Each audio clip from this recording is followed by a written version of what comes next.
सलमान भट्ट साहब भी हमारे साथ मौजूद हैं, जरा बताइएगा मुझे। भट्ट साहब, गिरते पड़ते हम 241 तक पहुंच गए, वही 250 जो कि अजनों से चलता आ रहा है। हमारा जो माइंडसेट होता है वो 250 कर लें, उसके बाद हम इसको कोई हिलजुल कर लेंगे, तो काफी हद तक मेरा ख्याल फाइटेबल स्कोर तो हो रहा है। चलें ठीक है, अगर आप कह रहे हैं तो मैं मान लेता हूँ कि ये फाइटेबल स्कोर है। कंसिडरिंग द सर्कमस्टांसेस के इधर पिछले मैचों में 350 हुआ है, 350 चेस हुआ है इसी ग्राउंड में, इसी तरह के मिलते जुलते पिच पे, और आज भी पिच पे कुछ करता हुआ नजर नहीं आया। ऐसा नहीं लगा कि किसी बैट्समैन को पिच ने आउट किया है या बॉल कोई बहुत ज्यादा ब्रेक हो गया या कोई सीम स्विंग हो गया। So I think it is basically our inability to bat 50 overs. वो टॉप 6 वाला जो है ना, हम बिल्कुल भी कंसिस्टेंट नहीं है कि जो प्लेयर्स हैं हमारे वो ऑक्यूपाई करें क्रीज को और बड़ी बड़ी पार्टनरशिप बिल्ड करें, एक दो बंदे बड़ा स्कोर करें। वो वाली चीज़ हमारी फ्रीक्वेंट इनफ नहीं है, जितना होना चाहिए उतना नहीं है, और इसी वजह से हम मार खाते हैं। और इसी की दलील एक ये स्टैट है कि हमारे प्लेयर्स सबसे ज़्यादा ऑल आउट होते हैं दुनिया में लिमिटेड ओवर्स में, चाहे 50 ओवर का हो चाहे 20 ओवर का हो। तो उस चीज़ को, और फिर जब हमें इतना पता है, ब्लेटेंटली सारी दुनिया को पता है हमारे अलावा भी कि ऐसा होता है, फिर भी हम स्पेशलिस्ट पे नहीं जाते, फिर भी हम ओपनिंग जैसे स्लॉट को वनरेबल छोड़ते हैं, फिर भी हम मेजर टूर्नामेंट में लोगों के कमबैक्स कराते हैं। तो देन आई थिंक अब अगर कुछ अदरवाइज हो जाए तो मेरा ख्याल है गुड लक है, नहीं तो जो हो रहा है ये तो ऑन कार्ड्स ही है। और अभी इन्होंने 2 कैच टीम पे छोड़े हैं। हाँ, ये देखे 242 पे ऑल आउट हो गए हैं, और 50 ओवर भी पूरे नहीं हुए। बैट को अपने देखने हैं, बैट की तरफ क्यों देख रहे हैं, अपने ऊपर वाले प्लेयरों की तरफ देखें। मेरा की कसूर है? So the point is this is something that they need to work at, और इसके बगैर बात बनेगी नहीं। हो सकता है आप कोई बड़ी शानदार बॉलिंग कर दें, कोई मिरेकुलस परफॉर्मेंस आ जाए तो इसमें आप फाइट कर लें या मैच जीत जाए, लेकिन ये परसेंटेज क्रिकेट नहीं है। ये आपको 10 में से जो है ना 9 मैच जो है ना आप हारेंगे अगर इस तरह की आपकी बैटिंग रही। अच्छा भट्ट साहब, अगर इसको कंसीडर किया जाए एक्सपेरिमेंटल है जी, हमने कुछ तब्दीलियां भी करके देखी, हमने हसनैन को बाहर किया, हमने बैटिंग 8वें 9वें नंबर तक लेके देख ली, हमने 2 फास्ट बॉलर चले, तीसरा साथ फ़हीम है, ये कुछ चीज़ें एक्सपेरिमेंट किए हैं अहेड ऑफ चैंपियंस ट्रॉफी। तो उस पर्सपेक्टिव से देखा जाए तो अभी अगर बैटिंग की बात की जाए पहली इनिंग्स में, तो कुछ पाकिस्तान ने गेन किया है, कुछ सीखा है, कुछ समझ में आया? ये तो वही बता सकते हैं। एक्सपेरिमेंट तो ये होता है कि हसनैन रिदम में नहीं थे। हसनैन 140 प्लस का बॉलर है, उसका एक मैच बुरा गया तो आप उसमें ट्रस्ट शो करते कि हम आपको ही खिला रहे हैं, चलो भाई बेहतर करो चैंपियंस ट्रॉफी से पहले। आपने तो उसको बाहर कर दिया। अब मुझे बताएं वो कॉन्फिडेंस किधर गेन करे, बाहर डगआउट के अंदर या ग्राउंड के अंदर हो सकता है। फहीम अंदर आ गए हैं, बैटिंग हमने देखी है, 20 स्कोर किया, 2 कैच उड़ा के, अगर बॉलिंग भी अच्छी नहीं करते फिर मुझे बताएं टॉस करके खिलाएंगे कि अब किसको खिलाएं मैच में? जो जीत गया टॉस वो खेलेगा। So the people that you need to inject, उनको कॉन्फिडेंस देना आपने, ठीक है? ये एक्सपेरिमेंटेशन का टाइम नहीं है। You should know your lines कि किस कॉम्बिनेशन के साथ जाना है। व्हाट इफ अगर हारिस नहीं है, व्हाट इफ अगर हसनैन नहीं है, ठीक है? स्पिनर भी हमारे पास एक है। So all this adds up to a lot of questions जो कि अभी तक जिनके जवाबात नहीं मिले। बहरहाल देखते हैं क्या होता है फाइनल में, उसके बाद इसको डिस्कस करेंगे। आकिब साहब, अभी सलमान ने हारिस की बात की, क्या अपडेट है वैसे हारिस की? फुली फिट है हमजा, उनकी रिकवरी चल रही है, लेकिन इंशाल्लाह वो 19 फरवरी का मैच पाकिस्तान के लिए खेलेंगे। क्रिकेट बोर्ड के जो सोर्सेज तो ये बता रहे हैं कि उनका रिकवरी चल रही है और ठीक हैं, अच्छे हैं, और हारिस की हमें ज़रूरत है क्योंकि जिस तरह प्रैक्टिस सेशन में उन्होंने लंबे स्पेल्स किए जो उन्होंने गनी इंस्टीट्यूट में किया था, फिर LCCA में, तो शाहीन शाह अफरीदी और हारिस रऊफ ये 2 खिलाड़ी थे जिन्होंने 8-8 आवर्स के स्पेल किए थे। आल्दो के नसीम शाह ने जो है वो 6 आवर्स का स्पेल किया था, लेकिन नसीम शाह और हारिस रऊफ ने शाहीन शाह अफरीदी और हारिस रऊफ ने 8-8 आवर्स के स्पेल किए थे, और उसके बाद भी वो ऐसा लग रहा था कि काफ़ी हद तक फिट हैं। तो एक फ़िट हारिस रऊफ हमें चाहिए, और इंशाल्लाह 19 फरवरी के मैच में हारिस रऊफ भी हमें दस्तयाब होंगे, तो फिर हमें कुछ आपको चेंजेस भी देखने को मिल सकती हैं। मे बी फ़हीम अशरफ को बाहर बिठा दिया जाए अगर वो इस मैच में बॉलिंग नहीं कर पाते, तो मेरा ख्याल एक्सपेरिमेंट एक उनका फेल होगा और फिर हारिस रऊफ जो है प्लेइंग 11 का हिस्सा बनेंगे। अच्छा मसीह साहब, जिस कंटिन्यूटी से इस वक्त न्यूजीलैंड की टीम जा रही है, उसने पिछले 2 मैचेस जीते और अभी जो टारगेट है, अगर बाकी मैचेस को देखा जाए 300 350 से ऊपर स्कोर उन्होंने डिफेंड भी किया, उन्होंने चेज भी किया है, तो जिस कंटिन्यूटी से जा रहे हैं तो इनके लिए तो बड़ी आसानी होने वाली है। कंडीशंस को वो समझ गए, लाहौर में भी खेल लिया, कराची में भी खेल लिया, अगर उन्हें जाना पड़ता है दुबई तो वहाँ पे भी कोई ऐसी कारनामा। लेकिन इस वक्त तो ये लग रहा है कि जो कंडीशन को समझने की बात है ना, न्यूजीलैंड ने पाकिस्तान में काफ़ी क्रिकेट खेली है पिछले 2 सालों में, और न्यूजीलैंड के अगर काउंट करना शुरू करूँ तो मेरा ख्याल है कि न्यूजीलैंड खिलाड़ियों ने पाकिस्तान में ज़्यादा मैच खेलेंगे, क्योंकि हमारे प्लेयर तो फर्स्ट क्लास खेलते कौन है। तो जब फर्स्ट क्लास नहीं खेलेंगे तो फिर ये पिचें कैसे समझ में आएंगी? जाहिर है ये बात ठीक है आकिब भाई की कि अगर अपने होम में ही हमने ये समझना है कंडीशन को, लेकिन कंडीशन को समझना तो खेल गए हैं, और वो खेलना हमने फर्स्ट क्लास क्रिकेट में आकर खेलना है। क्योंकि इंटरनेशनल मैचेस तो यहाँ हुए कोई नहीं कराची में तवील अरसे से।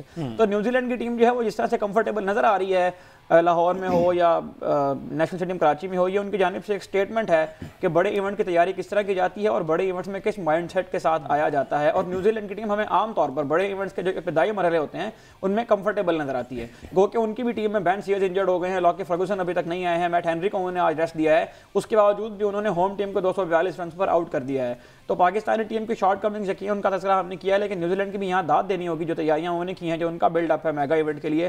तो यकीन न्यूजीलैंड जो है वो खतरा हो सकता है 19 तारीख के मैच में। अच्छा बट साहब, मिचेल सेंटनर जो हैं कप्तान, 10 ओवर 20 रन और 2 विकेटें, ठीक है, ये एक अब बहुत बड़ी हमारे लिए अलार्मिंग सिचुएशन है। ऑन द अदर हैंड हमारे अब्रार जो हैं मिस्ट्री स्पिनर, वो कुछ कारकर्दगी उस तरह, अगर वो विकेट लेते हैं तो स्कोर बहुत ज़्यादा लीक करते हैं।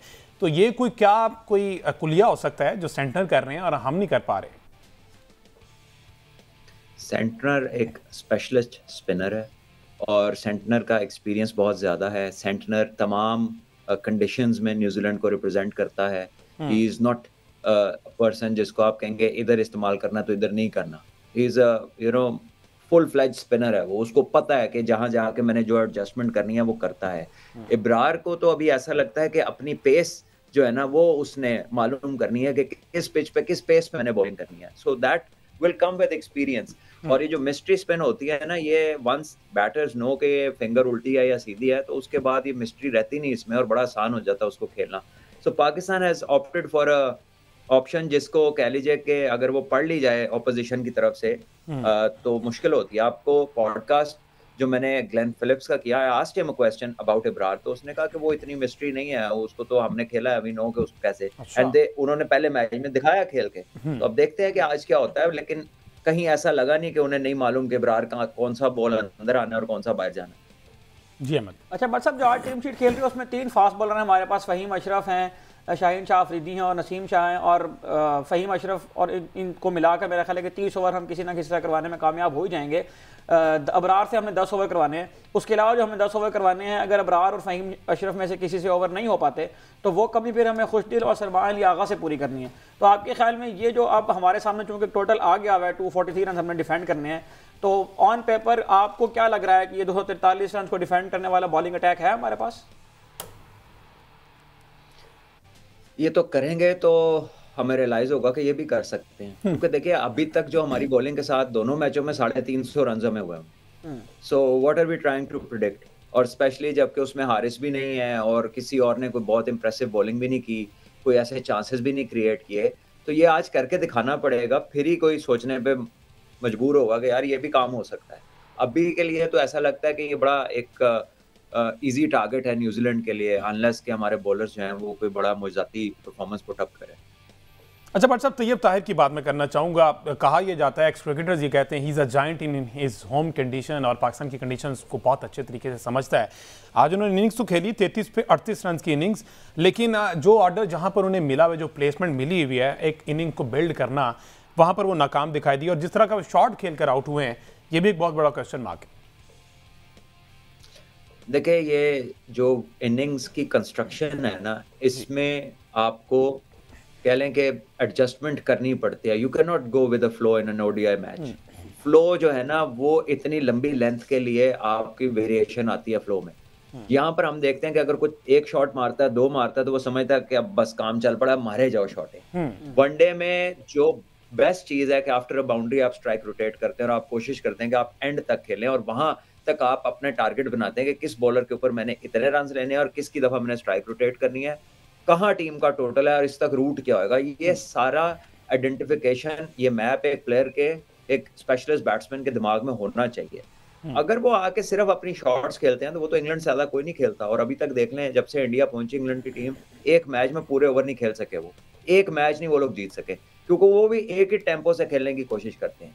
वनडे क्रिकेट में टेम्पो अप एंड डाउन जाता है, जो प्लेयर्स उसको एडजस्ट करते हैं वही बैटिंग साइड जो है ना उसमें सक्सेसफुल होती हैं, वही बड़े रन्स करती हैं।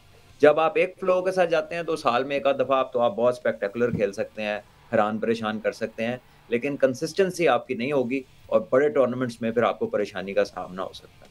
कंसिस्टेंसी इज की ऑफ सक्सेस। साकिब साहब, जिस तरह से आप बता रहे थे अभी के नेट्स में तो जनाब ये बहुत बड़े बड़े छक्के लगाते हैं, अब वहाँ पर ऐसी कोई प्लानिंग नहीं होती कि हमने इतना पार्शली लेके चलना है, ओवर बाय ओवर लेके चलना है, कि वहाँ बस सिर्फ हिट करके और बस यही हमारा हो गया काम। देखिए हमजा, ऑब्वियसली प्रैक्टिस मैचेस में सिनेरियो बेस्ड मैचेस होते हैं। अजहर महमूद की तरफ से जो भी प्रैक्टिस मैच किया गया था, जो असिस्टेंट कोच हैं उनकी तरफ से बताया गया था कि 1 घंटे में आपने इतने रन्स बनाने हैं, और बॉलर्स को बताया गया था कि आपने 1 घंटे में इतने ओवर्स करवाने हैं। तो वहाँ पर जिस तरह मैंने बताया आपको, सबसे लंबे स्पेल इन दोनों ने किए हैं। वहाँ पर इब्रार अहमद से भी बॉलिंग करवाई गई, सलमान अली आगा से भी बॉलिंग करवाई गई, खुशदिल शाह से भी बॉलिंग करवाई गई। लेकिन वही वाली बात जिस तरह सलमान भी कहते हैं कि बिल्कुल ऑल टुगेदर डिफरेंट प्रेशर होता है आपका प्रैक्टिस मैच का, सिनेरियो मैच का। फिर जब आपकी टीम्स का इंटरनेशनल मैचेस होते हैं वो डिफरेंट होता है, क्योंकि इंटरनेशनल जो टीम्स होती हैं उन्होंने आपको प्रैक्टिस बॉल्स की तरह जो है बॉल थ्रो नहीं करना होता।